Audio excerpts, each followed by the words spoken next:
வணக்கம். நல்ல சுவையோடு வெண்டைக்காய் வறுவல் எப்படி பண்ணுறதுன்னு பார்க்கலாம். வெண்டைக்காய் நம்ம சாப்பாட்டில் அடிக்கடி சேர்த்துக்கணும். அதனுடைய பயன் என்ன அப்படின்னு நான் வீடியோட கடைசியில் சொல்லியிருக்கேன். ஸோ மறக்காமல் தொடர்ந்து என்னோடய வீடியோவை பாருங்கள். அடுப்பில் ஒரு பாத்திரம் வச்சு எண்ணெய் ஊற்றிக்கோங்க. எண்ணெய் காஞ்சதுக்கப்புறமா 1 டீஸ்பூன் கடுகு உளுந்து, 1 டீஸ்பூன் சோம்பு போட்டு தாளிச்சுக்கோங்க. லைக் பண்ணாதவங்க சின்ன லைக் மட்டும் போட்டுருங்களேன் ப்ளீஸ். அதன் கூட கட் பண்ணி வச்சுருக்க வெண்டைக்காயை சேர்த்துக்கலாம். உங்களுக்கு எப்படி பிரியுமோ அந்த மாதிரி நீங்கள் கட் பண்ணிக்கோங்க.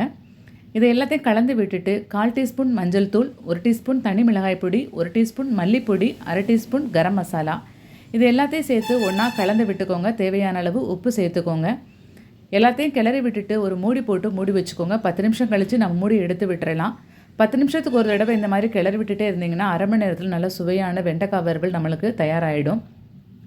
வெண்டைக்காயை நம்ம அடிக்கடி ஒரு சாப்பாட்டில் சேர்த்துக்கிட்டோம் அப்படின்னா நம்மளுடைய மூளையோட செயல்திறன் அதிகரிக்கும். ஸோ படிக்கிற பசங்களுக்கு வெண்டைக்காயை வாரத்துக்கு ஒரு 3-4 முறையாவது செய்து கொடுத்துடுங்க.